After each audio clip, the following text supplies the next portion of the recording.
Hey guys, Edward here from Edward79, the mixed content creator.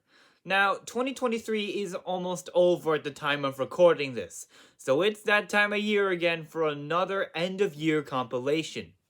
For this compilation, I selected my favorite video from every month of 2023. So without further ado, here are my favorite videos for each of the 12 months of 2023.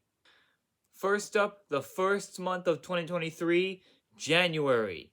Now, a common New Year's resolution both back then and soon to be in 2024 is to eat less junk food and or break an addiction. But if you're addicted to any of the foods mentioned in my pick for January, you're gonna have to have a really hard time. First up as my pick for January, my video, Top 10 Most Addictive Foods. There are lots of foods to choose from at your local grocery store, and some are definitely more addictive than others. It turns out that there are three main things that determine a food's addictiveness: fat, sugar, and salt. All three have been shown to make a food super addictive, as shown by the fact that every food on this list has at least one of these three super addictive substances. So without further ado, here are the top 10 most addictive foods on Earth. When it comes down to cheese, there are lots of options. From cheddar and provolone to Swiss and Colby Jack, there are so many different varieties of cheese. But all of these varieties have one thing in common, and it's that they're highly addictive. This really shouldn't come as a surprise considering cheese is loaded with saturated fat, but believe it or not, fat is actually not the only reason why cheese is addictive. Because it turns out that a protein called casein, which is found in all dairy products for that matter, is actually what's brewing up addiction. How? Glad you asked. You see, when it's digested, casein breaks down into compounds called casomorphins, which are actually frighteningly similar to opioids and bind to the very same receptors that heroin and other narcotics bind to. But the fat ain't messing around either, as the fat content in cheese also plays a huge role in making cheese addictive. So the next time you eat cheese, just be aware that cheese is just about as addictive as narcotics, and once you start, you just can't stop. Cake. It's sweet, creamy, and very addictive.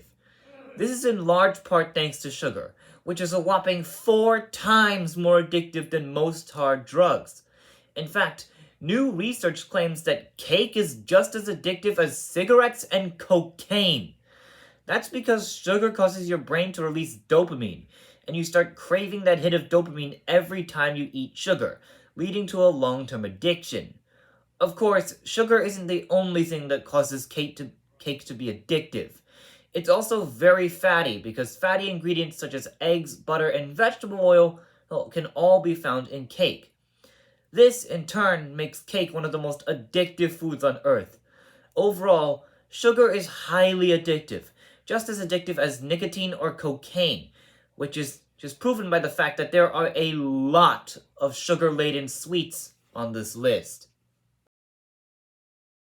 Soda is one of the most popular drinks here in the United States of America, and there's actually a good reason why. And that reason is that soda and soft drinks are pretty much next level addictive. This is primarily because soda and soft drinks are both absolutely loaded with sugar, which, like I said before, is just as addictive and hard to quit as smoking.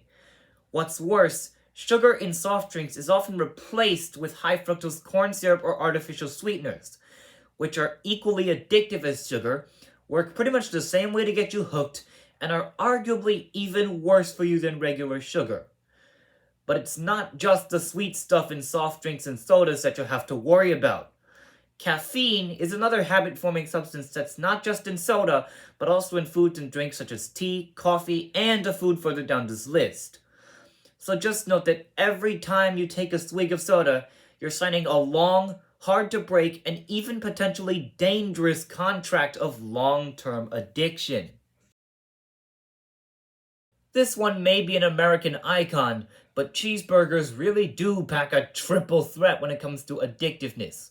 For one, cheeseburgers are loaded with fat, And 2, the buns often contain crap tons of sugar. Oh, and don't forget about the ridiculously high salt content.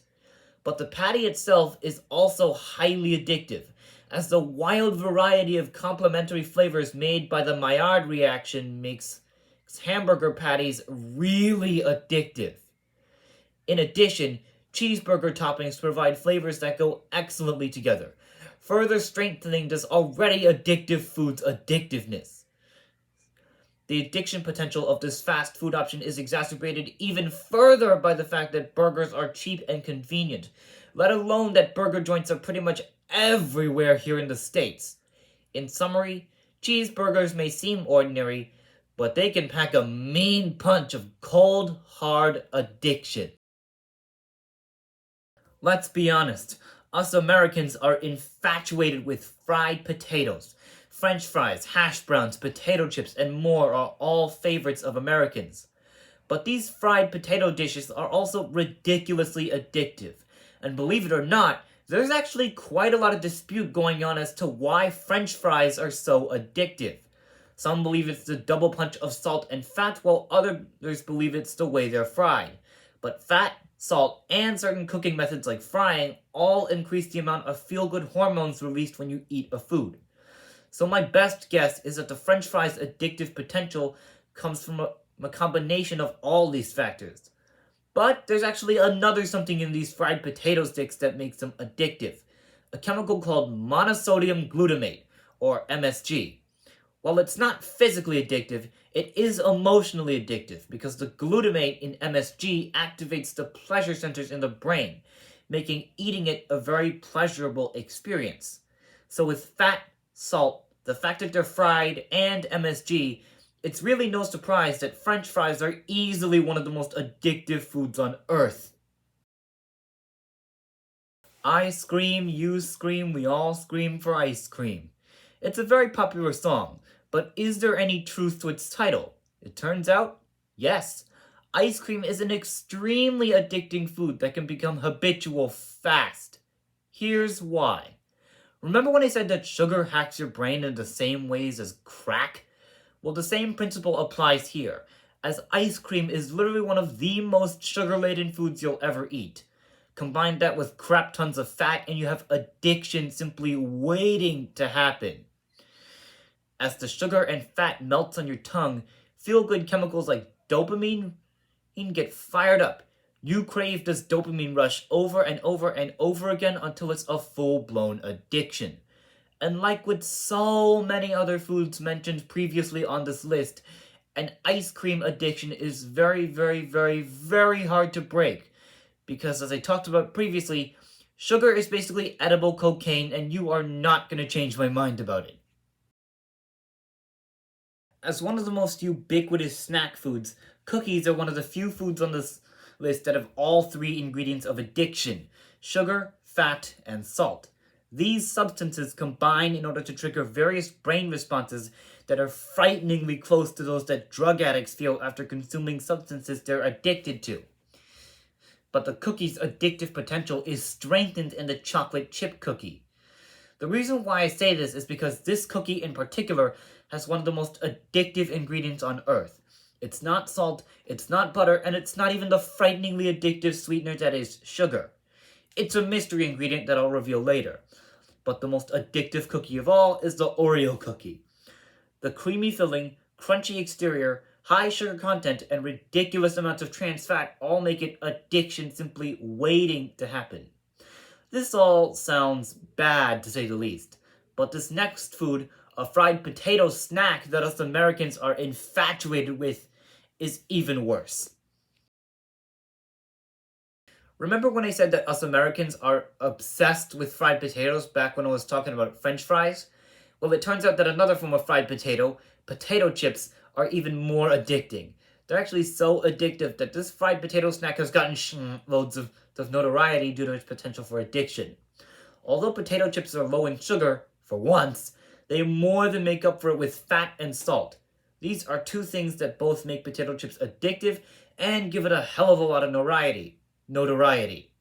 However, there's another lesser known reason why chips of any kind are addictive: the crunch.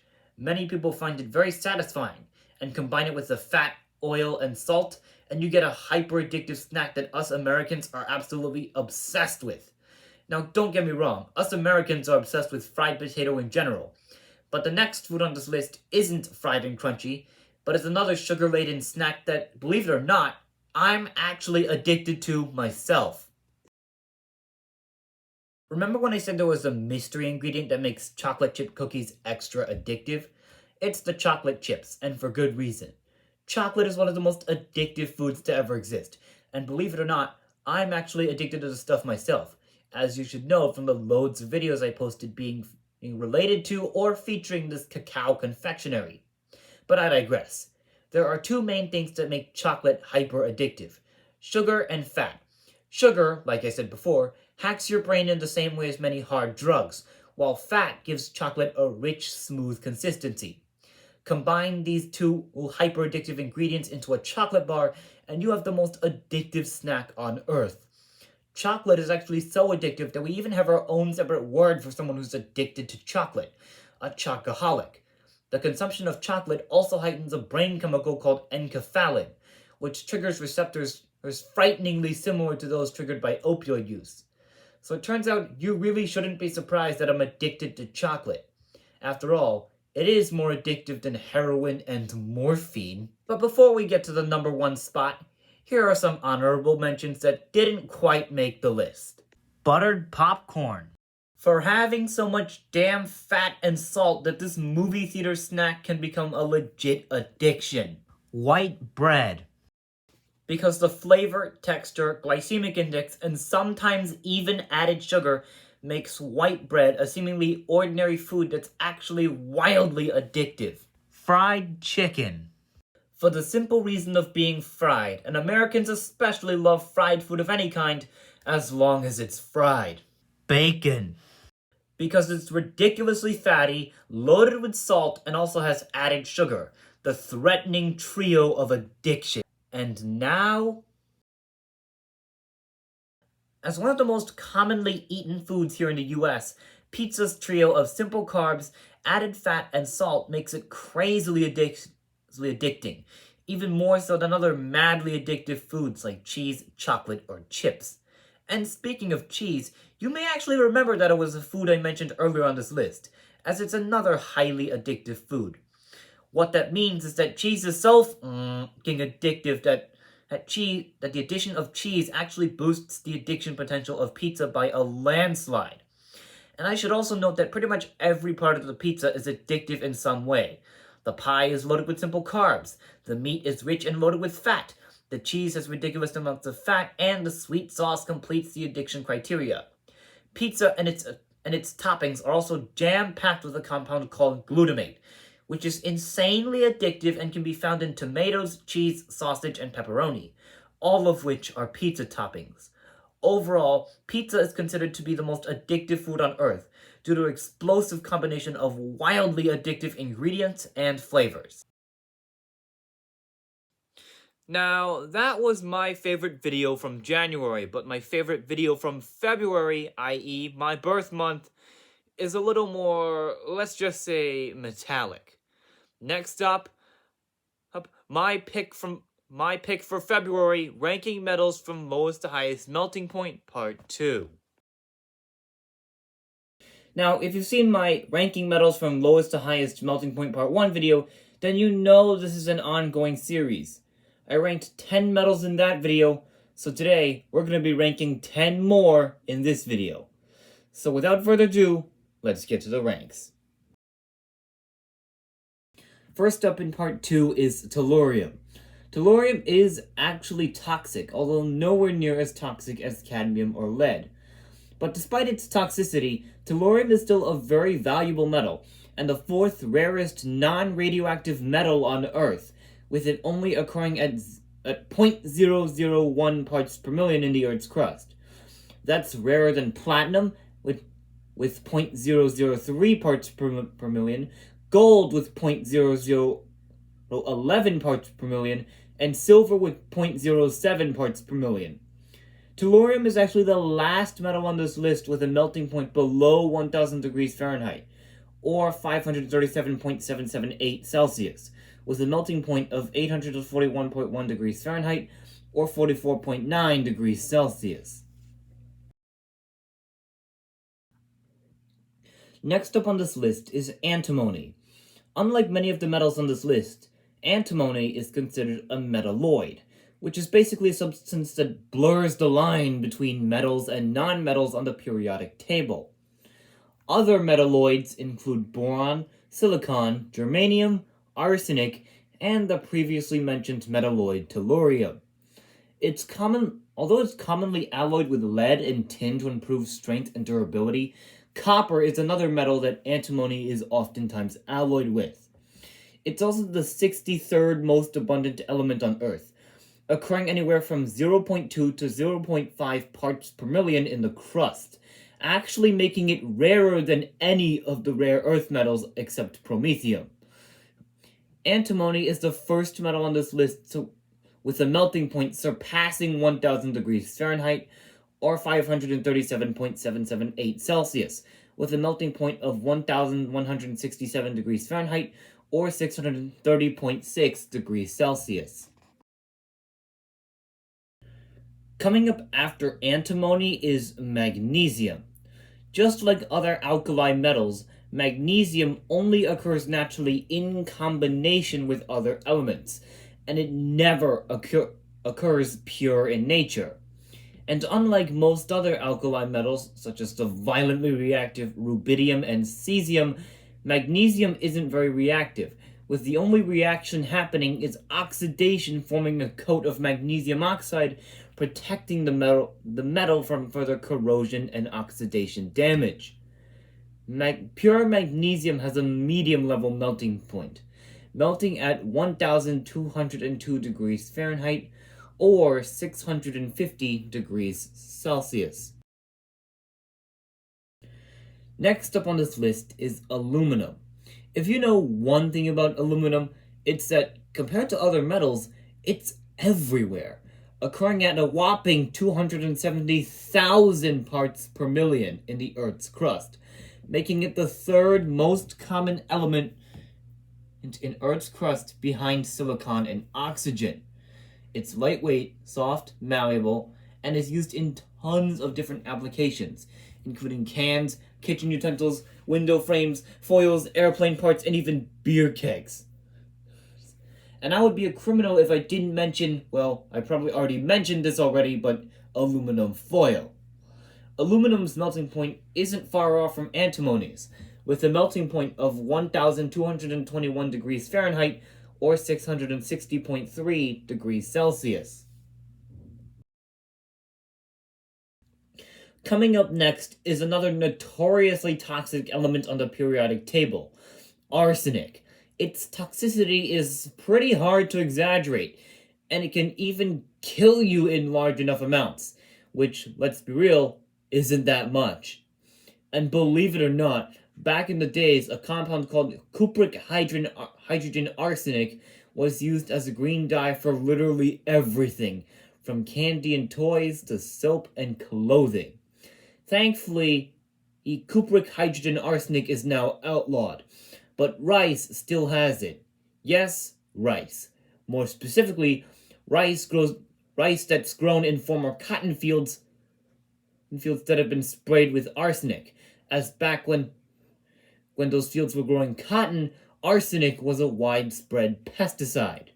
Arsenic has a medium level melting point, melting at 1502 degrees Fahrenheit, or 816.8 degrees Celsius. Next on this list is the first alloy on this list, brass. This metal is what you'd call an alloy, a metal that is made by mixing two or more metals together, in this case copper and zinc. But despite the two metals not being brass colored, brass is golden yellow, and it's actually quite easy to confuse for gold if you don't have trained eyes. It's also one of the most versatile metals out there, being used for so many applications that the amount of things brass is used for is described as seemingly endless. Brass has a melting point in between that of zinc and copper, melting at 1710 degrees Fahrenheit or 930 degrees Celsius. Next up on this list is germanium. Germanium isn't mined by itself, but is instead a byproduct of zinc mining. It's used in many electronic related products, such as semiconductors, infrared technology, fiber optic cables, and solar cells. It's awfully similar to silicon, and rightfully so, as silicon and germanium are in the same group of elements on the periodic table, the metalloids. It's also quite rare, occurring at only 1.5 parts per million in the Earth's crust. Germanium, just like arsenic and antimony, has a medium level melting point, with a melting point of 1721 degrees Fahrenheit or 938.2 degrees Celsius. Next on this list is the first of the noble metals, silver. But believe it or not, for a precious metal, silver is actually fairly cheap, selling for only $23 an ounce. For comparison, platinum costs $958 per ounce, while gold costs even more at $1,789 an ounce. Silver is part of a group consisting of four main valuable metals, with the other three being platinum, gold, and palladium, and I'll get to the other three further down this list in future videos. Silver's melting point isn't far off from germanium's, with a melting point of 1763 degrees Fahrenheit or 961.8 degrees Celsius. Next up on this list is the sixth rarest non-radioactive metal on Earth, gold. Well known for its good looks, value, and high price, gold is the emblem of getting rich, and for good reason. Gold has a ridiculous price tag, costing a whopping $1,789 for a single ounce. That also makes it the fourth most expensive metal on Earth, only behind palladium, iridium, and rhodium. Gold is also practically indestructible, as while it can be dissolved or melted, it cannot be burnt, is resistant to corrosion, and doesn't tarnish. Gold has a medium level melting point, melting at 1948 degrees Fahrenheit or 1064 degrees Celsius. Rounding out part 2 is one of the most widely used metals on Earth, copper. This red metal is an excellent conductor of heat and electricity, which is why it's perfect for cookware and electrical wires. It's also super malleable, as well as being extremely ductile, meaning it can be stretched out into thin wires extremely easily. And copper has many other properties that allow it to be one of Earth's most versatile metals. Copper is also fairly common, occurring at 70 parts per million in the Earth's crust. Copper also happens to be the last metal with a melting point below 2000 degrees Fahrenheit, with a melting point of 1984 degrees Fahrenheit or 1085 degrees Celsius. Okay, so that was my pick for February for you, but for March, it's back to food, more specifically chocolate. As next up as my pick for March is my dark versus milk versus white chocolate, the 3 types of chocolate explained video. Dark, milk, and white chocolate all are delicious snacks, but there are both physical and chemical differences between the 3. So in this video, I'll be diving into the differences between these 3 different types of chocolate. First up is dark chocolate. Dark chocolate is the least sweet and most bitter of the 3, being usually dairy-free and having less sugar and fat than milk and white chocolate. Its bitterness can be explained by cacao percentage, which can range anywhere from 50% to 100%. And as a rule of thumb, the higher the cacao percentage, the more bitter the bar. This is due to the presence of the bitter alkaloids theobromine and caffeine in in cocoa. And since dark chocolate has the highest percentage of cocoa of the three types and has the least sugar, it's obviously going to be the most bitter. But there is a bright side, in that cacao is one of the richest sources of antioxidants such as polyphenols and flavonoids, meaning dark chocolate also has the highest antioxidant count among the three chocolates. Overall, if you want chocolate but are concerned for your health, dark chocolate is your best bet. Next up is milk chocolate. As the most popular of the three chocolates, milk chocolate is easily more addictive than white or dark chocolate, making it harder to quit than either of the other two. I've already mentioned why chocolate is so addictive in a previous video, which is linked in the description below, so I'm not going to go into too much detail. But the long and short of it is that fat, sugar, and the release of opioid-like enkephalins combines to make chocolate, especially milk chocolate, so hard to quit. Milk chocolate is sweeter and creamier than dark chocolate, which can be attributed to two things: the addition of milk and having more sugar than dark chocolate. It also has a lower cacao percentage, with milk chocolate's cacao percentage being anywhere from 10% to 50%. Oh, and if you've wondered why milk chocolate taste has a sort of sour aftertaste, there's a reason. And that reason is butyric acid, a chemical found in, get this, puke. It's there because of a process called lipolysis, in which the fatty acids in the milk turn rancid, leaving behind butyric acid. But usually, chocolate companies add enough sugar to mask the rancid reaction of lipolysis. So no, you don't have to worry about vomit chocolate. Overall, solid snack option, but be careful, as it is damn addictive. And finally, we have the rarest of the three, white chocolate. I already mentioned in my chocolate chemistry video, also linked in the description below, why white chocolate comes out so pale compared to its brown brethren. But in short, white chocolate's pale coloring is due to its cacao percentage of 0%. That's right, 0%. But don't be fooled. White chocolate still has cacao, which in white chocolate it takes the form of cacao butter, which is combined with sugar, milk solids, lecithin, and vanilla to create white chocolate. And speaking of vanilla, that's actually the reason why white chocolate has hints of vanilla. The vanilla extract in the chocolate gives it vanillin, which is the main flavor compound found in vanilla beans. White chocolate is also really fatty, due to the presence of fatty acids, most notably stearic acid and palmitic acid.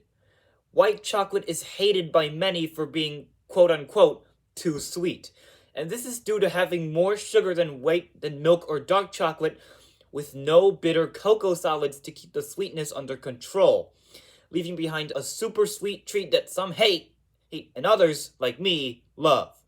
And believe it or not, it's actually not considered chocolate by some, as it contains no cocoa solids. Overall, the answer to whether the sweet white treat is chocolate or not is still being heavily fought over, especially on the internet. So that was my pick for March, and while March is officially the start of spring, at least in the northern hemisphere, April is when the growing season in my area starts, and just in time too. As coincidentally, my pick for April is actually a gardening video. Next stop, 11 sweet garden crops to satisfy your sugar cravings as my pick for April. Sugar. It's one of the most addictive foods out there. And while growing your own source of sweetness seems like a daunting task, there are several naturally sweet crops that are easy to grow and delicious. In today's video, I'll unveil the 10 sweetest garden crops perfect for satiating your sweet tooth. So without further ado, let's get to the list. You may have grown up under the impression that carrots are bland and tasteless, but bite into a homegrown one and you'll realize what they truly taste like. Carrots are incredibly sweet for a vegetable, as one medium carrot contains almost 3 grams of sugar. That doesn't sound like very much at all, but it's actually sweeter than many other vegetables. Even better, There are certain things you can do that enhance carrots' sweetness, such as eating them cooked instead of raw, eating them as close as possible to harvest, and choosing smaller carrots over larger ones. They also get sweeter with lower temperatures, so make sure to plant them towards the end of the growing season.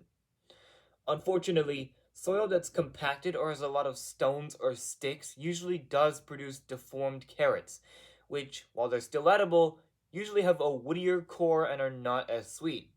So do yourself a favor and loosen the soil, as well as get rid of any solid objects to ensure straight and perfectly sweet carrots. Being right on par with carrots for sweetness, butternut squash might seem like a must grow for someone with a sweet tooth. I mean, with around 3 grams of sugar in a cup of butternut squash, most novice gardeners would think that this vegetable is a great addition to their patch. And for the most part, it is, except for one thing: space. Butternut squash vines take up a lot of space and grow fast, so if you're tight on space, it's best you don't grow it. On the bright side, however, the aggressive growth of butternuts can be capitalized as weed control, as the squash vine's aggressive growth means it chokes out any plants unlucky enough to be in the way, including weeds. It's also frost sensitive, so be sure to plant it after all danger of frost has passed. But even with its colossal space requirements and aggressive growth, butternut squash is still very much so an excellent crop for satiating a sweet tooth. Another shockingly sweet addition to this list: beets are actually sweeter than even other super sweet crops on this list, like sweet corn, peas, and squash. With a whopping 9 grams of sugar in a cup, beets are actually on par with a few fruits, such as strawberries and grapefruit. However, not all cooking methods affect the sweetness in the same way. If you want the sweetest beets, roast them. Roasting brings out their natural sugar and makes the final product taste relatively sweet compared to beets cooked using other means. Beets are also shockingly easy to grow and really nutritious. So this is yet another case of a food that gives you the best of both worlds, being both delicious and good for you. And much like the aforementioned carrots, beets undergo a process known as chill sweetening, in which cold temperatures trigger the conversion of starch to sugar, leading to sweeter carrots, beets, and turnips.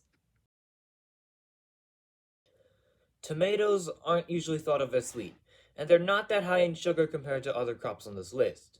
And don't get me wrong, big beefsteak tomatoes, as delicious as they are, aren't all that sweet. Smaller cherry tomatoes, however, are more concentrated with sugar due to their smaller size, and thus taste sweeter. Tomatoes actually only contain about as much sugar as carrots, with 1 cup of sliced tomatoes having only 4 grams of sugar. Still, if you want to grow sweet tomatoes, plant cherry tomatoes instead of big ones for a sweeter flavor from your tomatoes. Plus, just like snap peas, they make an excellent garden snack, so there's no reason not to grow tomatoes of any kind. And if you're wondering, no, growing cherry tomatoes isn't much different from growing regular big tomatoes. So if you already grow regular tomato varieties, incorporating cherry tomatoes into your garden shouldn't be a problem at all. Although they look like white carrots that have been pumping iron at the gym, parsnips are actually creamier and sweeter than carrots. And rightfully so, as 1 cup of parsnips contains 6 grams of sugar, twice the sugar content of carrots, and making it one of the sweetest vegetables you can grow. Parsnips aren't nearly as easy to grow as carrots, but the sweet harvest at the end makes it more than worth the extra effort. However, they're also notoriously slow germinators, taking seeds anywhere from 14 to a slower than molasses 30 days to sprout. And much like carrots, late fall frosts actually make them sweeter. So to ensure sweet roots, plant parsnips towards the end of the growing season so that you can get in at least 1 good frost before you harvest, so that you ensure you have sweet, creamy, and delicious parsnips. And also, much like carrots, be sure to plant parsnips in stone-free and loose ground to avoid deformities that end up debilitating the final flavor. Despite having a pretty trashy reputation amongst kids and even some adults, peas aren't actually that gross under the right circumstances. And if you've ever eaten a sugar snap fresh off the vine, you know what I'm talking about. Peas' sugar content largely depends on the type, with 1 cup of shelling peas having 8 grams of sugar, a cup of sugar snap peas having 3, and a cup of snow peas having only 2.5. Despite this, any type of pea makes for a sweet garden snack that'll almost certainly change your perception of peas. Even better, peas are just about one of the easiest vegetables to grow, be it in a garden or in a container. They're not very demanding, can grow in really compact spaces, and like I said before, are really delicious. Plus, peas vine up, not out, making them ideal for making use of vertical space. So there's basically no reason not to grow these sweet, crunchy legumes. Sweet, rich, and tasting quite like a soft carrot, the sweet potato is one of the sweetest vegetables you can grow. With an average sweet potato having 6 grams of sugar, sweet potatoes are insanely sweet compared to quite a few other mentions on this list, such as peas, carrots, squash, and cherry tomatoes. And despite their name, sweet potatoes are in no way related to white potatoes, because while regular potatoes are in the nightshade family, sweet potatoes are in the morning glory family.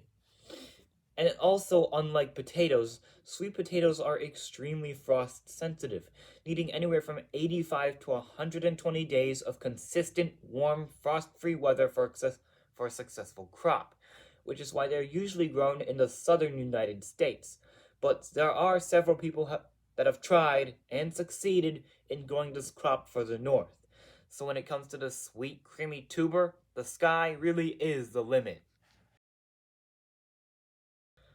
Being the backbone of American agriculture, corn plays a crucial role in this country's economic strength and power. But surprisingly, 99% of the United States corn production is actually not the sweet stuff you grow in your garden, but instead a different type of corn called dent or field corn. But I digress. With anywhere from 4 to 6 grams of sugar in a cob, sweet corn is undoubtedly an excellent sugar crop, and many gardeners grow it for this reason. And while corn is no doubt easy to grow, there is a crucial part that's really hard to get right: pollination. In large cornfields, the wind usually does the dirty work, but on a small scale garden, relying on the wind for pollination is like taking a massive gamble. So if you want to ensure a good crop of corn, hand pollinate. It might be tedious, but if it means guaranteeing a good harvest of sweet, tender, and juicy corn, I'm all in. While all 3 of these types of berries are indeed different fruits, all 3 of these easy to grow berries are tied for third place. Unlike most tree fruits, blueberries, blackberries, and raspberries are all incredibly easy to grow in containers. So if you're tight on space, these 3 fruits are ideal. All 3 of these fruits are incredibly sweet compared to other crops, but blueberries are an outlier. Blueberries contain a whopping 15 grams of sugar in 1 cup, compared to 7 grams in a cup of blackberries and an even lower 5 grams in a cup of raspberries. That said, these soft, sweet fruits share many of the same health benefits, with all 3 being rich with vitamins and disease fighting antioxidants. Overall, if you want to grow fruit in a tight space, this trio should definitely be a consideration. There's nothing quite like a strawberry picked fresh from the garden, but despite their sweet taste, strawberries don't actually have that much sugar, with a cup of strawberries only having around 7 grams of sugar. Don't get me wrong, 7 grams of sugar definitely leaves most other crops on this list in the dust, but it's still less than that of a few other crops, including the number 1 sweetest crop on this list. However, there are cases in which factors such as not enough sunlight exposure or overwatering lead to plants producing not so sweet berries. So if you want to guarantee sweet strawberries, make sure to no, to 1. Plant them in a location that gets full sun, that means 6 hours of sun a day or more. 2. Give them no more than 2 inches of water a week. 3. Make sure the soil has good drainage. And 4. Make sure to prune the first year's flowers, as well as any obstructive, old, or diseased foliage. This last one should come as a no-brainer, but melons are easily one of, if not the sweetest crops you can grow. Nothing can beat the flavor of a ripe, homegrown melon, and it doesn't matter what type. 1 cup of honeydew contains 14 grams of sugar, a cup of cantaloupe contains 13 grams, and a cup of watermelon contains a somewhat lower 10 grams of sugar. This means that melons of any kind leave literally almost all other garden crops on this list in the dust except for blueberries. However, melon vines, much like squash vines, usually grow aggressively across the ground to massive sizes, which means that many varieties aren't eligible for container gardening. Fortunately, there are also a few varieties that are compact and ideal for container gardening that are just as sweet as regular melons. Overall, even though melons aren't the easiest crop to grow, they're still incredibly rewarding and excellent for satiating a sweet tooth. Now, my pick for April was mostly about naturally sweet foods, but my pick for May dives into a sugar of, a different kind, let's just say. Next up, white sugar versus brown sugar. What's the difference as my pick for May? Now, there are a lot of things that people confuse for one another, but a pair of objects that isn't confused very often is white sugar and brown sugar. So what is the difference between white and brown sugar anyway? And is brown sugar actually better for you? Watch this video to find out. So white and brown sugar seem very different, but the differences between white and brown sugar literally come down to only one thing: molasses. White sugar has all of the molasses squeezed out, but brown sugar retains some or all of its molasses, making it, well, brown. You might have also seen 2 types of brown sugar: light brown sugar and dark brown sugar. Light brown sugar contains less molasses than dark brown sugar, with light brown sugar containing only 3.5% molasses, compared to dark brown sugar's 6.5% molasses content. So now you might be asking, do light brown, white, and dark brown sugar taste different? And the answer is actually yes. White sugar is just plain sweet, with no other flavors to balance out the sweetness, meaning that in a recipe, you'd have to use less white sugar than brown to achieve the desired sweetness. Brown sugar, on the other hand, is less sweet and has a caramel or toffee flavor due to the presence of molasses. Now that we've covered the differences between white and brown sugar, let's talk about the elephant in the room. Is brown sugar healthier than white sugar? Despite common belief, the answer is actually no. Sure, brown sugar contains more minerals such as potassium, iron, and magnesium, but the difference is so small it's negligible. Brown and white sugar also contain the same amount of calories, and both can be bad for you if consumed in excess. So to bust the myth once and for all, brown sugar is not healthier than white sugar. So that was my pick for May, but for June it's back to fruit. More specifically, one of the most infamous fruits on Earth, the red delicious apple. Why does it taste so bad, and has it always been this way? Well, want to know more, because my pick for June is why do red delicious apples taste so bad, and why they weren't always terrible. Oh, the red delicious. Notorious for its thick, bitter skin, soft, mealy flesh, and none of the stuff that makes apples like this gala here so good. But believe it or not, red delicious wasn't always the bitter, thick-skinned, and mealy abomination of an apple it has become. And in the past, this apple actually did live up to its name as delicious. So what happened? How did a once sweet, crisp, and delicious apple turn so laughably bad? Watch this video to find out. The history of the Red Delicious. You see, this variety first started out in Iowa back in the 1870s, where farmer Jesse Hyatt found a rogue apple tree in his orchard. Despite trying to cut the tree down several times, he finally gave up and let the tree grow.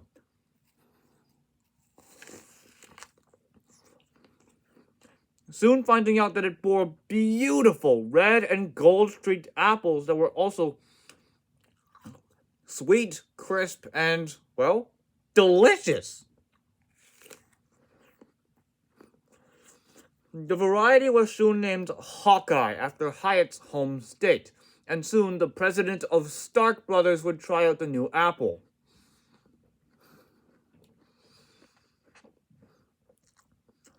Finding the new apple absolutely delicious, the Stark Brothers purchased the right from him and named it Stark Delicious.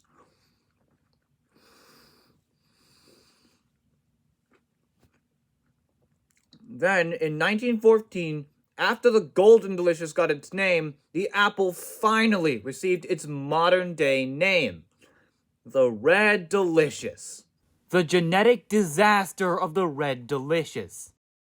Unfortunately, with the rise of this cool new apple in the market came a major drawback, one that would end up destroying the fruit's future. Marketing. Apple trees that produced redder fruits like these with more consistent coloring and less striping were favored, as apples like the Red Delicious with consistent coloring were attractive to the human eye and thus more marketable. This sounds harmless, but there's actually a big problem with that.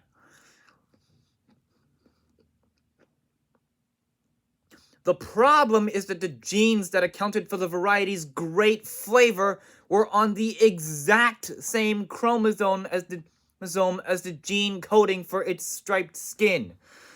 So by breeding for more consistent coloring, farmers were also unintentionally destroying the variety's flavor, turning it from a sweet, crisp apple similar to the Gala to a bitter and mealy one.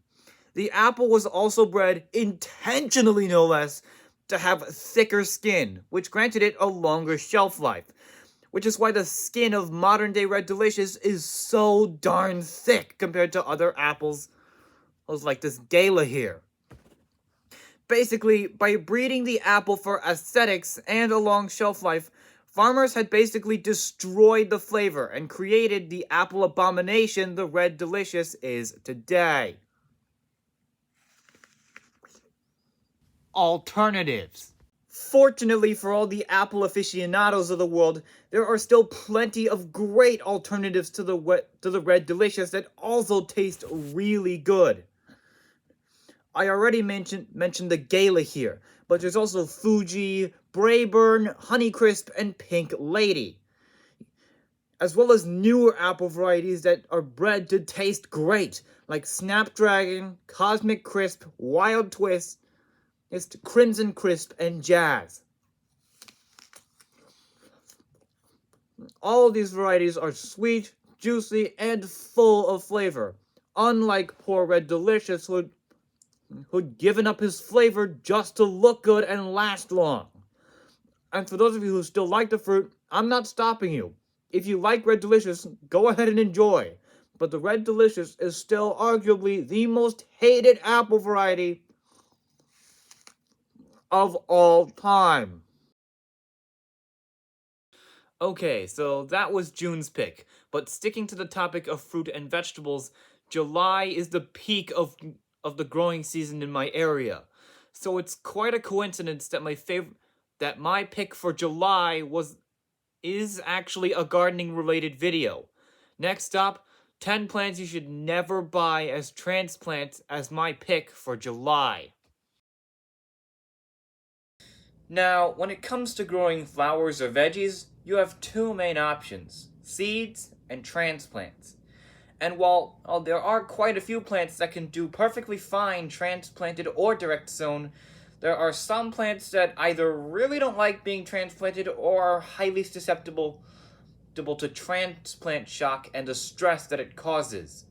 So in today's video, we'll be covering 10 vegetables and flowers that you should almost always direct sow for the best results.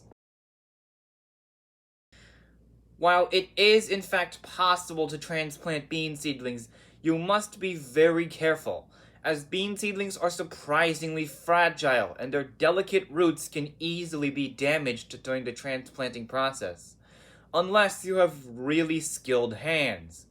For the best results, sow your beans in their permanent location, as bean plants generally don't like being transplanted. But cost is another issue, as in order to plant enough beans to last a full season, you need at least 100 plants. That'll only cost you a couple bucks when buying seeds, but not so for transplants that can empty your wallet fast in this scenario. Besides, it's so easy to start beans from seed, and since beans tend to grow fast, you're not saving very much time either by starting from transplants. As a general rule of thumb, any plant in the squash family shouldn't be transplanted, and cucumbers are no exception, being more vulnerable to transplant shock than most other vegetables. If you're wondering, transplant shock is when a plant is stressed out due to being transplanted, and cucumbers are a lot more susceptible to it than other veggies. That's because the vines grow big and need big, strong root systems that grow fast. This is a problem for transplanting cucumbers, as transplanting even cucumber seedlings disturbs the roots and lowers your chance of success by weakening the plants and making them more vulnerable to pests and disease. There are some plants that really hate transplanting, and cucumbers would most definitely make the list. Like beans, corn does not like to be transplanted, not just because their fibrous roots can easily be damaged, but also because corn plants generally do not take well to changes in their environment.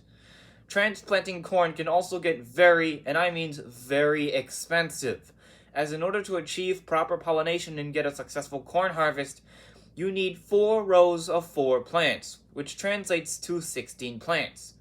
That doesn't sound like a whole lot, but the price quickly adds up, and in the end, it'll be a whole lot cheaper and more effective if to direct sow corn instead of buying transplants from a garden center.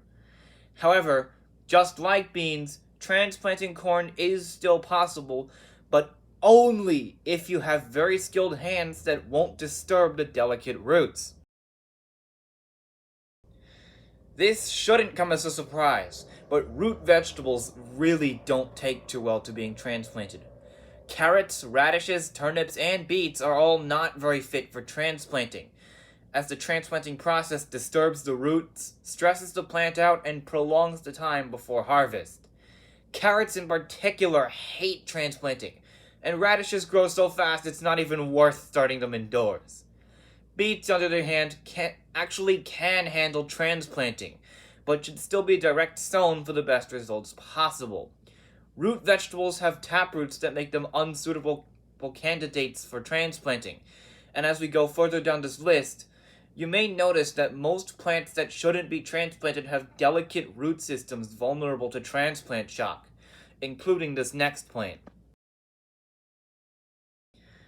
Just like with beans, the delicate roots of young pea seedlings can easily be damaged in the transplanting process. Peas are also vulnerable to transplant shock, and don't take kindly to transplanting, although, just like with beans, it is possible given enough care and skill as to not damage the frail roots. However, to increase your chance of success, always direct sow your peas in their permanent growing location, because when it comes to transplanting, peas are just like beans, in that neither takes well to transplanting and both have delicate roots that are more vulnerable to transplant shock than those of other vegetables. Overall, when it comes down to whether to buy seedlings or seeds, treat peas like you would beans and always buy seeds instead of pre-started transplants unless you you don't have very good luck with direct sowing seeds.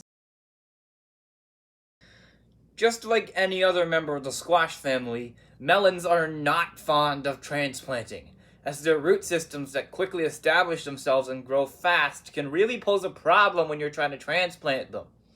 I already mentioned this when it comes to cucumbers, but just about any member of the Cucurbitaceae family should always be direct sown in their permanent location, because just like the aforementioned cucumbers, melons are particularly vulnerable to transplant shock, which stresses out the plant and lowers your chances of a successful harvest of sweet melons. And while it is possible to transplant very young melon seedlings, you need to do it really carefully as to not disturb the growing and probably already established roots. Just like melons and cucumbers, neither summer nor winter squash takes very well to transplanting, because all members of the cucurbit family are particularly vulnerable to transplant shock. Squash, melons, cucumbers, and pumpkins all shouldn't be transplanted, as the stress induced by transplant shock frequently weakens the plants and makes them more susceptible to pests and disease. Don't get me wrong, transplanting is still possible and often required in places with shorter growing seasons, but you have to do it carefully. Also, in the case of summer squashes grow fast and produce a lot, so it's highly unlikely you'll need to transplant summer squash anyway. And in that case, just direct sow them.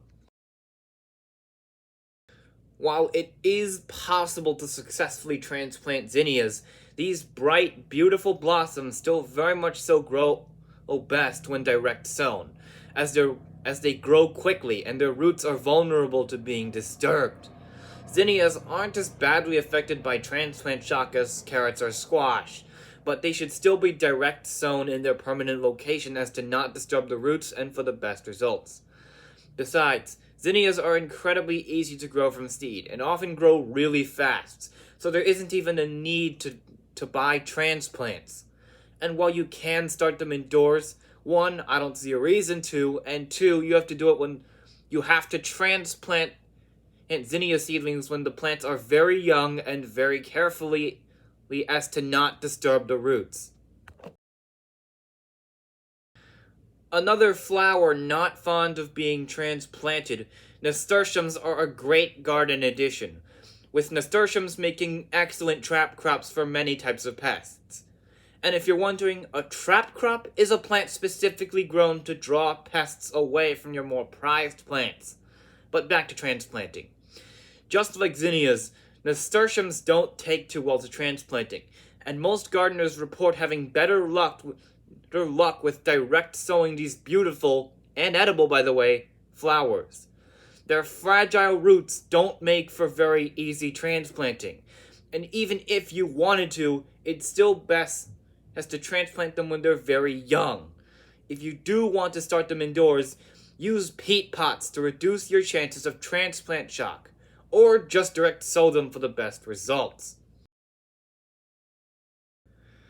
Just like carrots, dill has an exceptionally long taproot that makes it really difficult to transplant without disturbing the roots, or in the worst case, killing the plant. To avoid this, you must be able to transplant dill without disturbing its roots, which is most definitely a real challenge due to how long the taproot on even dill seedlings is. And just like with carrots, it's almost always best to direct sow dill, as even very young dill seedlings don't take well at all to being transplanted, and transplanting them while leaving the root entirely undisturbed and in a way that minimizes the chance of transplant shock, stressing the plants out, is a very real pain in the neck no gardener should have to deal with. And as it stands, the absolute best way to grow dill is to almost never start it indoors. Now, before I sign off, there is one more thing I should clarify. Any of these plants actually can be successfully transplanted. It's just that it's not easy and oftentimes stresses out the plants and induces transplant shock. However, some gardeners just don't have very good luck with direct sowing, and in that case, Be very careful when transplanting the plants on this list to avoid causing unnecessary damage or inducing transplant shock. Now, that was my favorite video of mine from July, but for August, this next favorite of mine, or as I should say, my pick for August, is very different from the previous 7 months' picks. Next up as my pick for August, European Giants, the 10 largest countries in Europe explained. Now, Europe is by no means a big continent, and being the second smallest of Earth's continents behind Australia, Europe is by far the continent most densely packed with countries for its size. But even amongst the teeny tiny countries like Monaco, Andorra, Liechtenstein, and the Vatican, there are giants that, while tiny on a global scale, are absolutely massive when you zoom down to the European scale. So without further ado, here are the 10 largest countries on the European continent. A country of rich culture, delicious food, and fine wine, Italy happens to be the 5th most visited country in the world, and is incredibly popular with tourists from all over Europe and the US. And rightfully so, as tourism in Italy employs more than 2 million Italians, and makes the country millions of euros annually, with tourism accounting for roughly 13% of the country's GDP.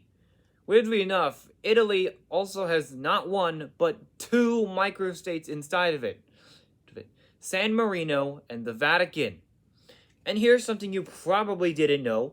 Christopher Columbus, yes, that same dude famous for discovering the Americas, was actually Italian, having been born in the city of Genoa in what's now Italy. Fun facts aside, even though the microstates inside Italy are tiny, the country itself is comparatively huge, with the country having a total area of 301,318 square kilometers. A country frequently regarded as Europe's giant punching bag, Poland, despite its size, was invaded in both world wars, successfully no less. But invasions aside, vodka, even though most notably drank in Russia, is actually not of Russian origin, but instead was actually invented in Poland.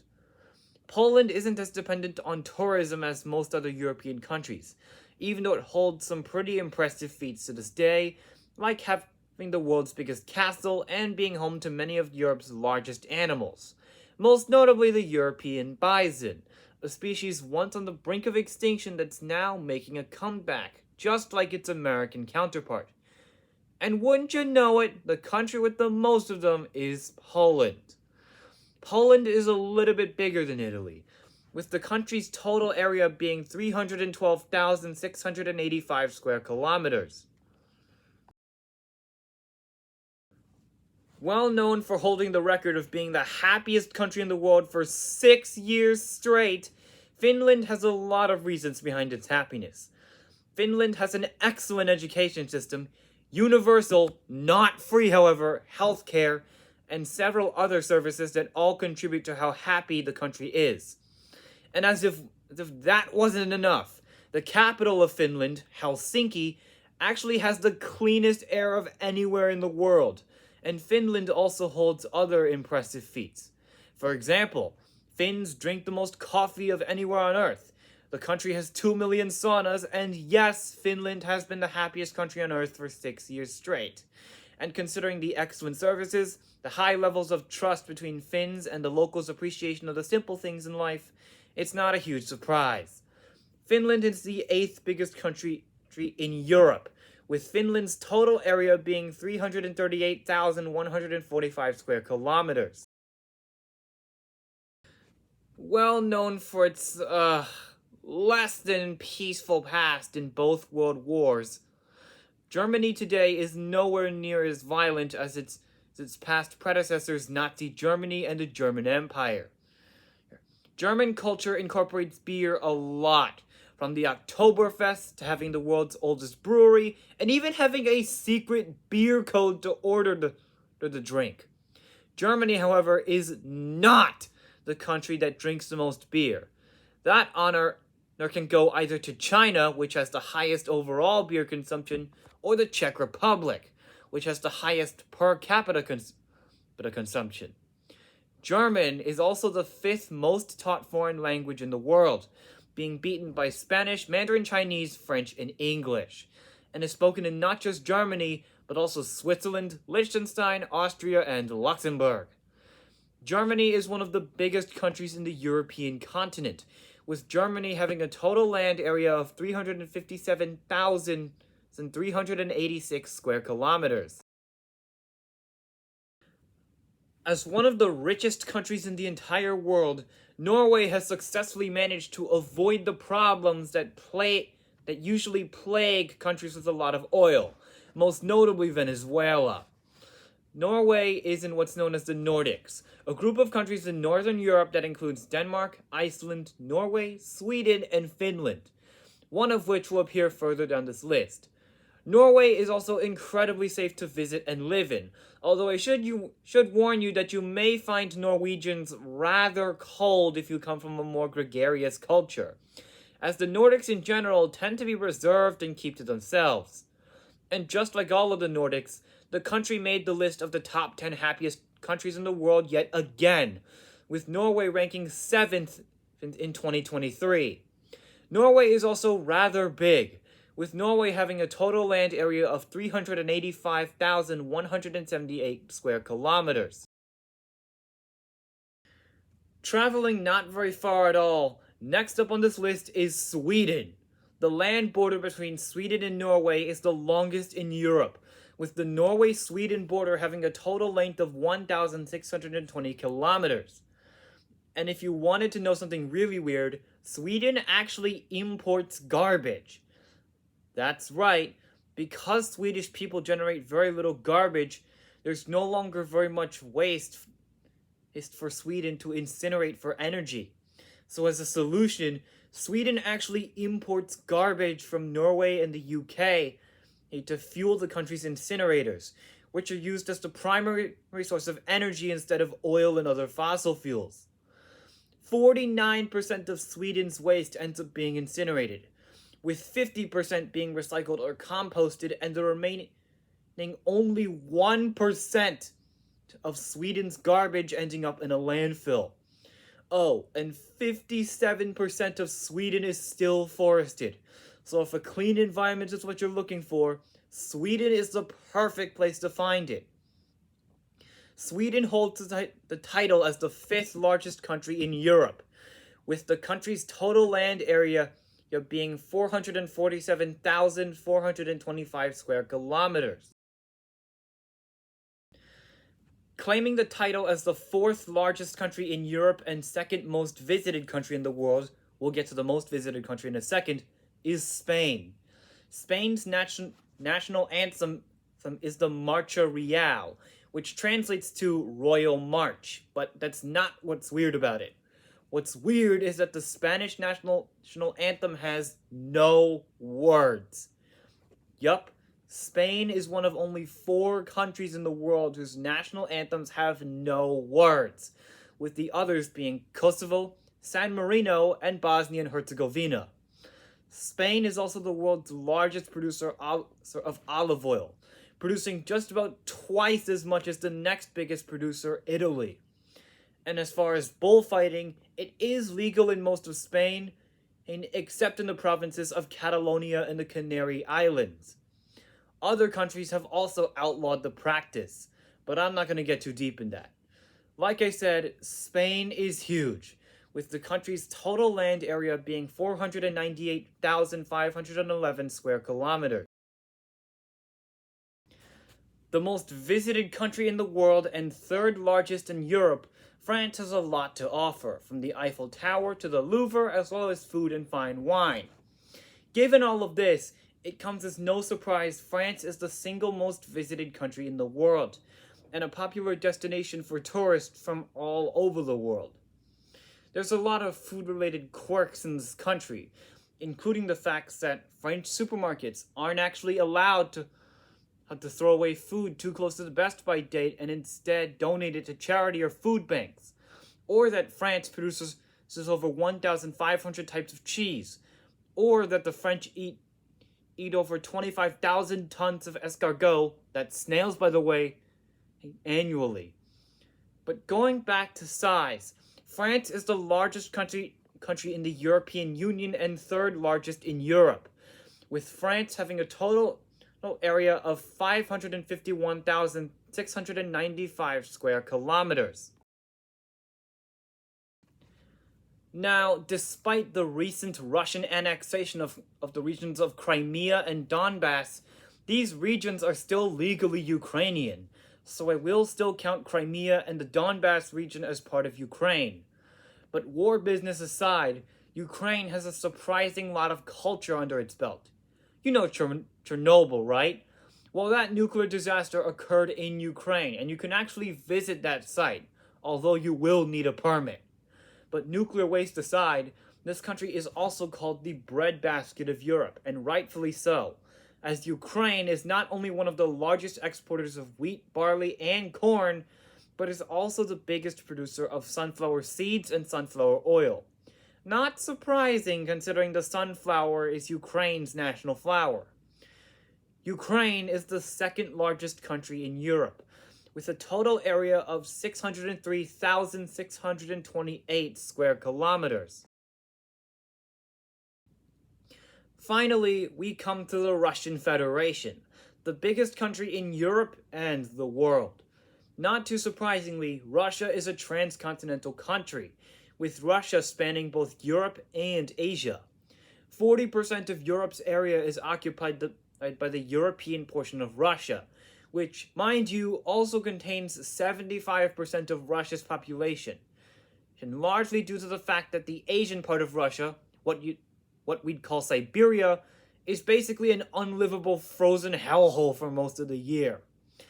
Two of the biggest cities in Russia, the capital Moscow and as well as St. Petersburg, are located in European Russia, as is 9 other cities out of 13 in Russia that have over 1 million residents. And speaking of Moscow, I bet you didn't know that Moscow has the most billionaires per capita of any city. And as you may already know, Russia is huge.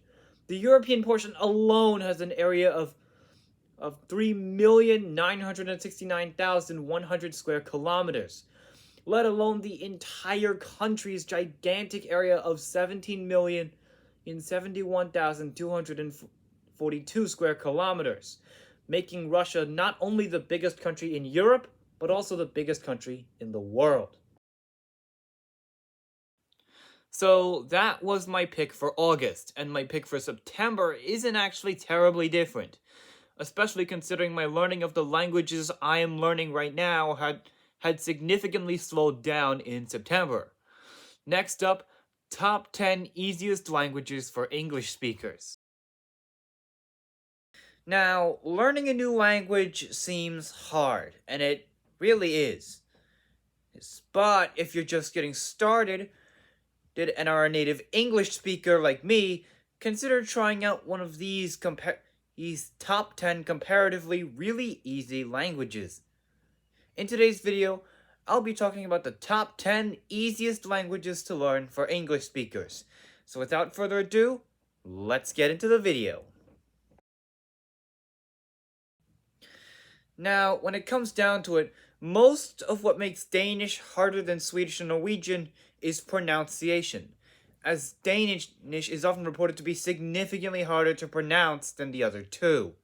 In fact, there are quite a few people that'll actually say that pronouncing Danish makes you sound like you're drunk, as the language has an insanely relaxed pronunciation. There are other things that make Danish comparatively hard, including but not limited to word or genders and word order. But even so, Danish grammar and sentences are actually really easy.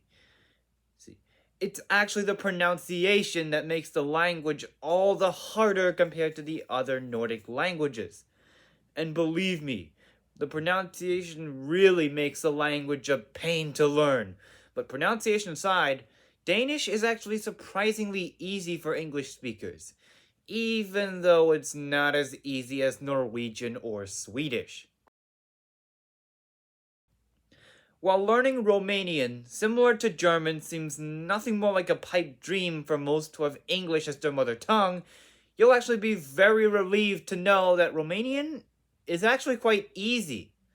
Just like English, most Romanian vocabulary has Latin roots, but it actually has closer ties to languages like Spanish, French, Italian, and Portuguese, due to all five being Romance languages.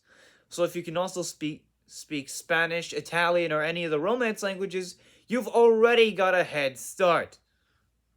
Pronunciation isn't too difficult, but please be aware that learning it too late can lead to mistakes or trip-ups in the long run.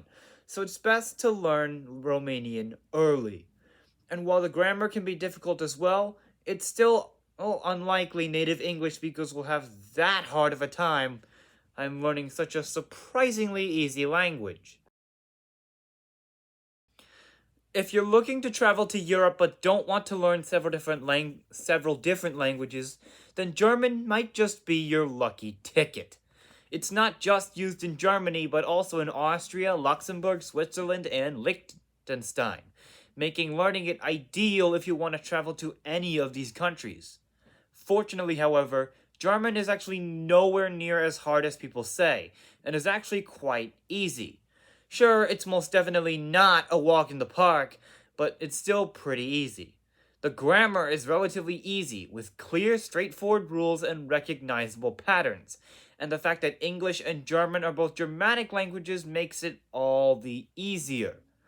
And while it can seem really hard at first, once you get past that hard part, it should be relatively smooth sailing from there.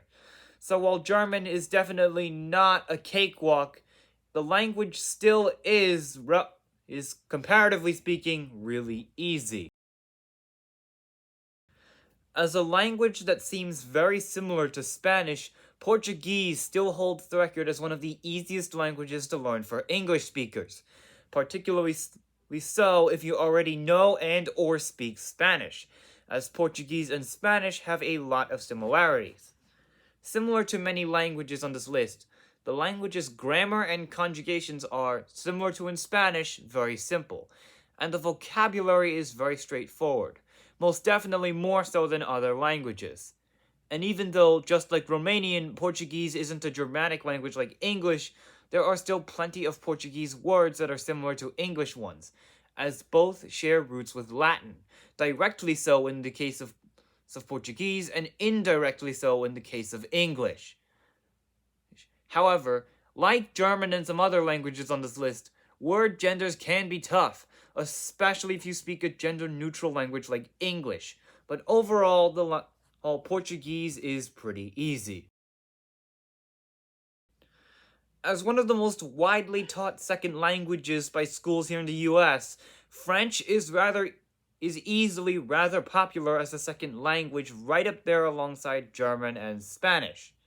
The good news is that French is really easy, as the English language itself actually borrowed a lot of words from French, and as such, many of the spellings, pronunciations, and meanings of French words should come to you very easy. And even from day one, it's surprisingly easy to get started. Unlike other languages where getting started is one of the harder parts.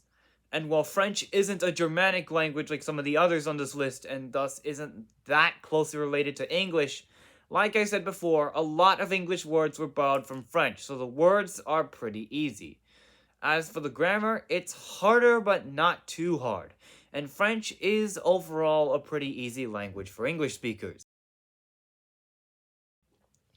Just like French and Portuguese, Italian is not a Germanic language, and not exactly very close to English, instead being a Romance language alongside Spanish, Portuguese, among others. Despite this, English borrows more than a quarter of its words either directly or indirectly from Latin, oftentimes through a Romance language, most notably French, which is only one of the reasons why Italian is so easy. Another is how similar the vocabulary is. Many Italian words are exactly the same or very similar to their English counterparts, and as such, Italian becomes surprisingly easy after you start noticing these words. However, not all Italian words are similar. Some are very different, but enough are similar to make learning the language easy. See, well, easier. As for the grammar, it's not that hard, although you may find it a tad bit harder than some of the other languages' grammar. In summary, Italian is one of the easiest languages for English speakers and most definitely deserves a spot on this list. Being sort of a mashup between English and German, Dutch is undoubtedly one of the easiest languages to learn for English speakers. One of the biggest reasons is similarity to English, as Dutch is a Germanic language just like English and German, and so if you know or speak either, you're in for a surprisingly easy time. And what makes Dutch that much easier is that, just like with French, a lot of English words were borrowed from Dutch. And it goes the other way around too, as many Dutch words are similar or the same as English. And as such, getting started is really easy, just like French. However, like all languages, there are hard parts. For one, just like Danish, Dutch pronunciation is a nightmare, as the language is full of insane letter combinations, and the sometimes crazy order also doesn't help. Overall, however, Dutch is comparatively easy, arguably even more so if English is your mother tongue. Being the second most spoken language in the world after Mandarin Chinese, Spanish is far and away an incredibly useful language to learn. And luckily for native English speakers, Spanish is an incredibly easy language to learn. One thing that makes Spanish comparatively easy is that it's a phonetic language, meaning the words are pronounced just like how they're written. Spanish grammar, too, is relatively easy, see, compared to other languages, but I warn you, it's still not exactly a cakewalk.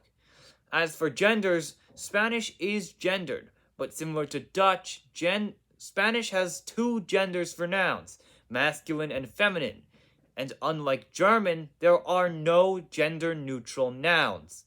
And although you may not suspect it at first, many Spanish words are somewhat similar to their English counterparts, making for an overall very easy language for native English speakers. As a Germanic language just like English, it's no surprise that Swedish is comparatively relatively really easy for English speakers. The grammar is fairly simple, but the pronunciation, although nowhere near as hard as Danish, can still trip up newbies if they're not careful. But because it's a Germanic language, just like in Dutch or German, a lot of words in Swedish are similar or the same as in English. And going back to grammar, Swedish sentence structure is also rather simple, so mastering it isn't too hard. However, even though the words are usually easy, there are some words that sound so different from their English meaning that they can easily throw you off, especially those annoying, unfamiliar compound words. But some particularly annoying hard parts aside, Swedish is a language comparatively easy to learn, and for not just English speakers, but also speakers of other Nordic languages, like the last language on this list. Finally, we've come to the easiest language for English speakers to learn, that being Norwegian. It shouldn't be much of a surprise at all, considering it's a Germanic language and shares a lot of words either in common with or very similar to English, and as such, the basics are anything but hard.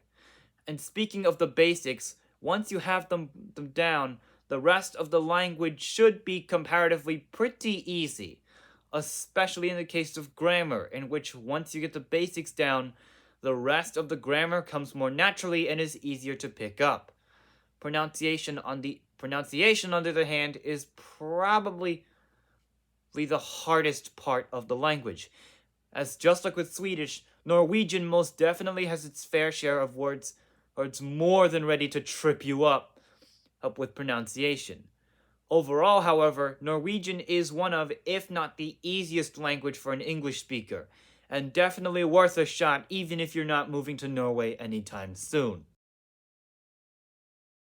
So that was my pick for September for you, and for my pick for October, it's a throwback to my love for science, as this next video goes surprisingly deep into the topic of radioactivity in your food.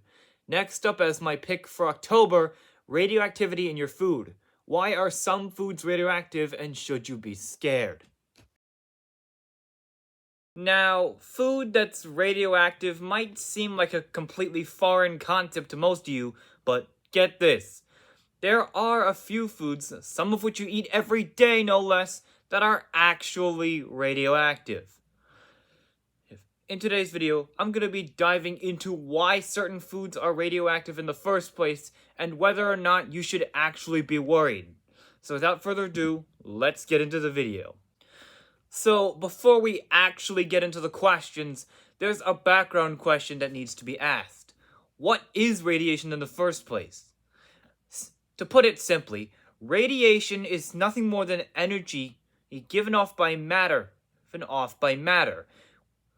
usually traveling in either waves or high-speed particles. So, what makes this dangerous, may you ask? Well, good question, because in reality, not all radiation is actually dangerous. Just to put it simply, there are two types of radiation: ionizing radiation and non-ionizing radiation. Ionizing radiation is what you want to avoid, as it's high energy radiation that can damage cells and genetic material, and potentially lead to harmful mutations and cancer. However, most of the radiation you'll come across in your day-to-day life is non-ionizing radiation, which is just significantly lower in energy and oftentimes completely harmless, with common examples being visible light, radio waves, ultraviolet, and infrared. So, now that we've spoken enough about what radiation is and whether or not it's dangerous, let's get to the actual question. Why are certain foods radioactive in the first place? Well, foods can be radioactive for a few reasons. The first is primarily in foods like bananas and red meat that are high in potassium, as foods high in potassium are pretty much bound to have at least some radioactive potassium isotopes hanging out in there. Other times, however, radioactive elements are actually absorbed by the plants from the ground. Brazil nuts, for example, absorb the radioactive element radium from the soil, and as such, the radium is sometimes transferred to the nuts. Even most drinking water, for that matter, contains trace amounts of radioactive uranium and radium. So, now that we've spoken enough about what radiation is and whether or not it's dangerous, let's get to the first actual question. Why are certain foods radioactive? Well, there are actually two main ways that food can become radioactive. The first is almost always in foods like red meat or bananas that are high in potassium, as foods like these that are high in potassium are pretty much bound to have at least some radioactive potassium isotopes hanging out in there. The second way food can become radioactive is if the plant that food grows on absorbs radioactive elements from the ground. Brazil nuts, for example, will absorb the radioactive element radium from the soil, and as such, the radium is sometimes transferred to the Brazil nuts on that tree. Even most drinking water, however, contains trace amounts of the radioactive elements radium and uranium, although it's almost always in such small quantities that it's completely harmless. So now let's get to the second actual question. Should you be worried? And the answer to that question is, drumroll please, No. You do not have to worry about your food being, many of your favorite foods being radioactive. That's because even though it's often the dangerous ionizing radiation that's coming out of these foods, even the most radioactive foods like bananas and Brazil nuts have these radioactive elements in very small amounts. It's so small that they're pretty much completely harmless, which basically translates to the fact that you need to eat an absolutely insane amount of even the most radioactive foods to even have a chance at getting sick from the radiation these foods emit. So, in summary, there is absolutely no reason to worry about radiation in food, as even though some foods do contain small amounts of radioactive elements, those same radioactive elements are in such small amounts that at this point it's completely harmless and you have absolutely nothing to worry about. Now, that was my pick for October for you, and my favorite video from November only continues down the trend of food science, although it covers a much less scary aspect. Next up, why does Swiss cheese have holes? Swiss cheese is arguably one of, if not the most recognizable types of cheese out there, and easily one of its most distinct features is its classic holes. But why? Why does Swiss cheese have these strange holes? And why does today's Swiss cheese have less holes than it used to? Watch this video to find out. Why does Swiss cheese have holes? Now, it should be kind of common sense already that Swiss cheese obviously does not have holes due to rodents getting in or some other crazy stupid prediction. As the actual answer to the question, why does Swiss cheese have holes, has nothing to do with what happens when the cheese is already finished, but everything to do with what happens during the cheese making process. And despite common belief, it is not entirely due to belching bacteria burping out carbon dioxide bubbles, although it does play a role in why.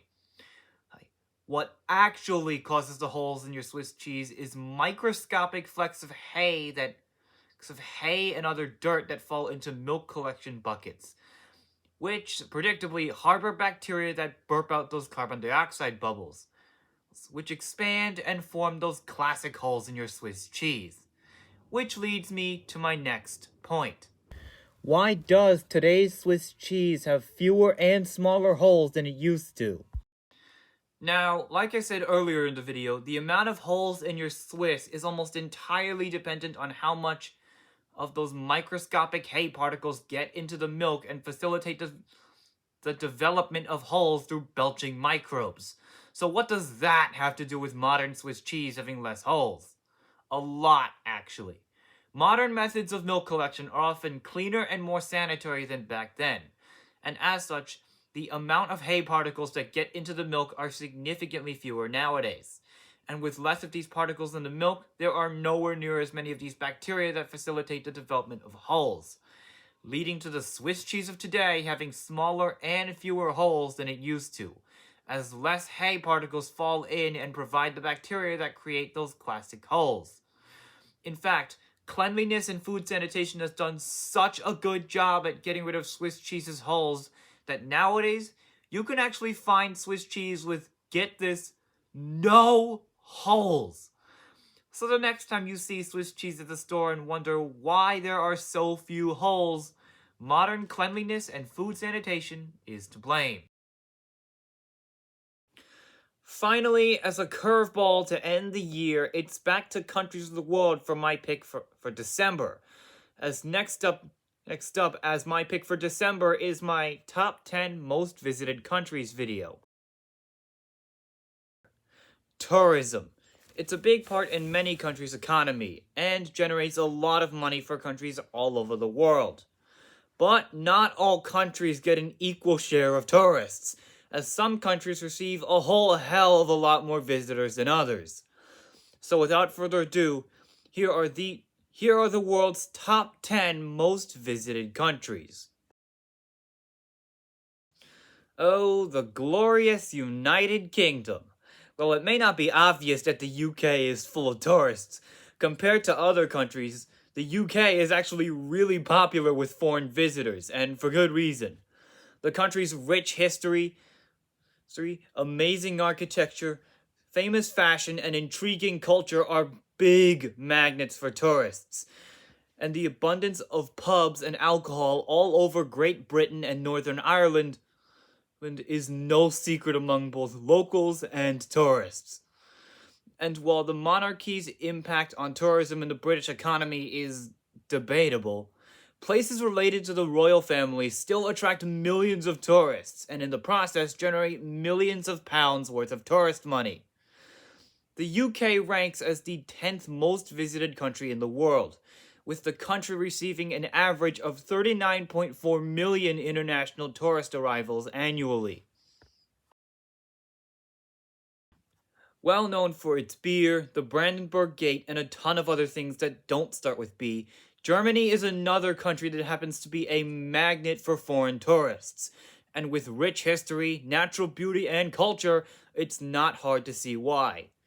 Tourist attractions like the Bavarian Alps and the Neuschwanstein, or however you pronounce it, castle, are only the tip of the iceberg, as the cities too are popular with tourists and visitors, some of the most popular of which are the capital Berlin, Munich, Hamburg, Frankfurt, and Cologne.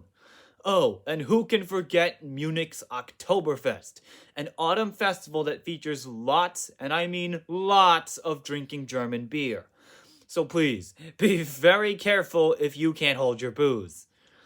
Now, some lists might put Thailand as the 9th most visited country instead of the 8th, but based off the websites I used to research this video, Germany is the 9th most visited country in the world, receiving an average of 39.6 million international tourist arrivals annually. Thailand. It's a beautiful country from all angles, but with beauty comes tourists, and lots of them too. The country is pretty much renowned the world over for its beauty, from its Buddhist temples and beautiful beaches to other natural beauty in its jungles and mountains. This makes the country pretty much a giant magnet for tourists from all over the world to come and visit. And with plenty of magnificent cities, but most notably the capital Bangkok as well, it's easy to figure out why Thailand is so popular with tourists. Oh, and please don't forget about the locals. The locals of Thailand are known for being friendly to and warmly welcoming foreigners, hence Thailand's other name, the Land of Smiles.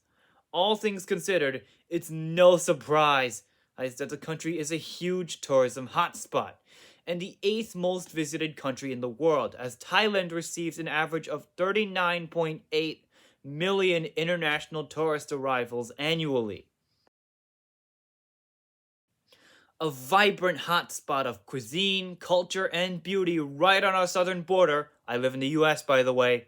Mexico is a beautiful country with loads to offer for travelers, and the millions of tourists who visit the country also make it one of the most visited countries in the world at that, and for good reason too.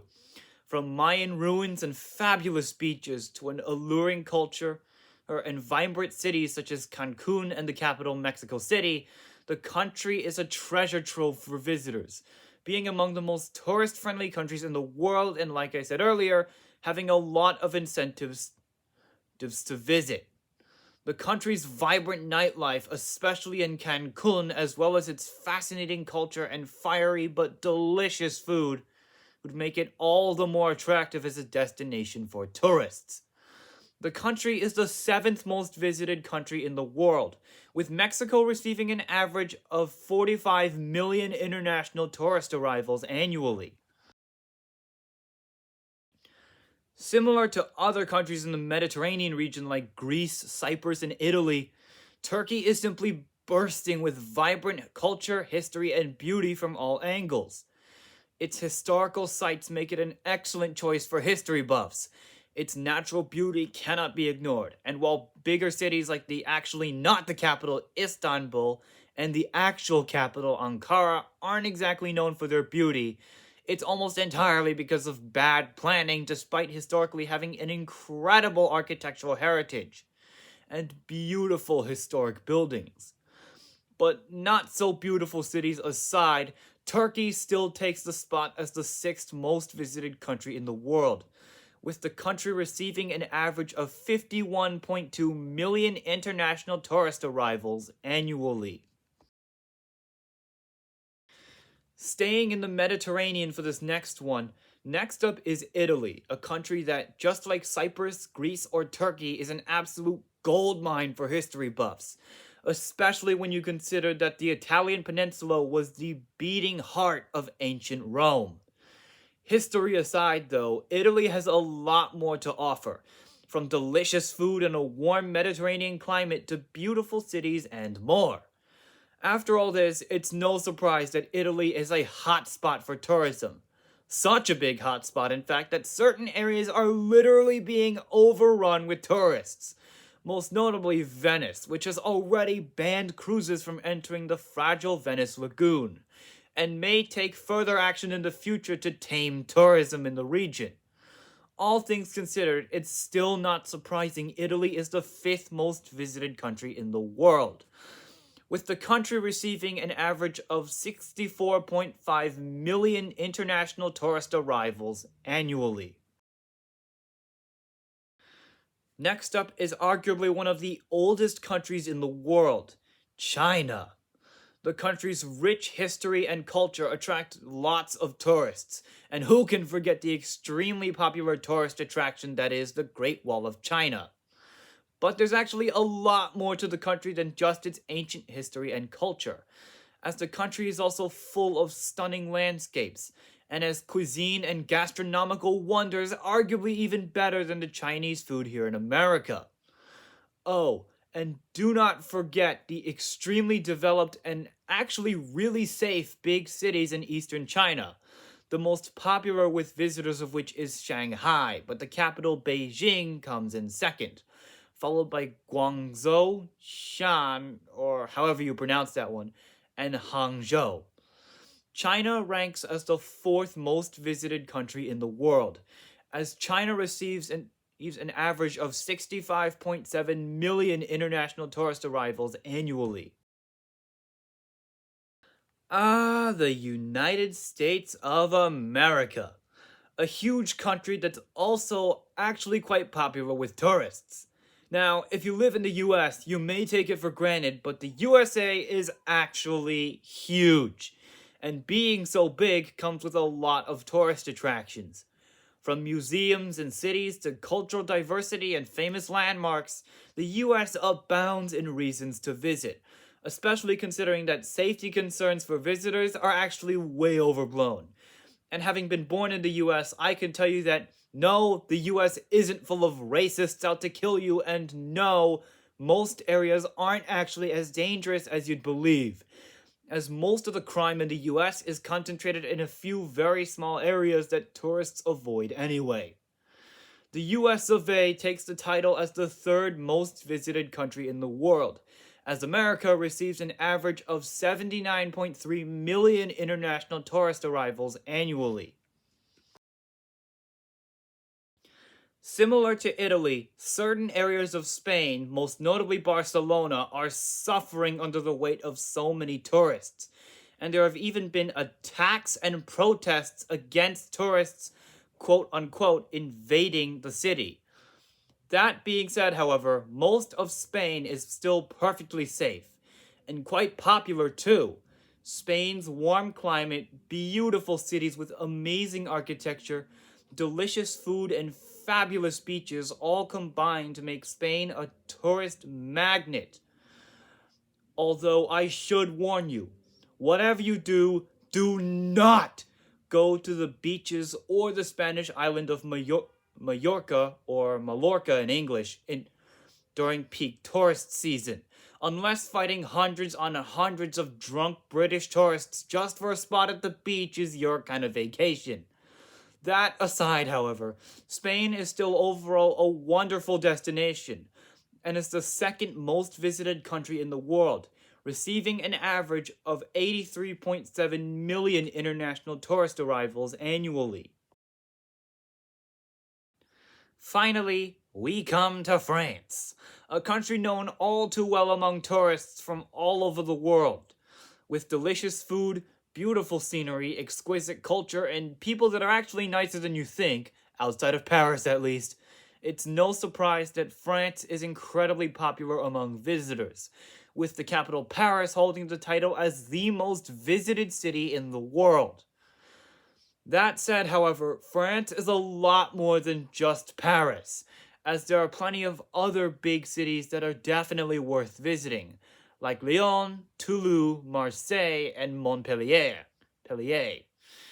And when you combine it with a rich history and fine art and architecture, most notably the Eiffel Tower in Paris as well as the Louvre, you get a country that has pretty much everything necessary to become a tourist magnet. France holds the title as the most visited country in the world, receiving an average of 89.4 million international tourist arrivals annually. So there you have it, a 2023 end of year compilation of my favorite video from every month of 2023. We hope you enjoyed this video. As always, make sure to like, share, and subscribe, and I'll see you in the next video. Bye!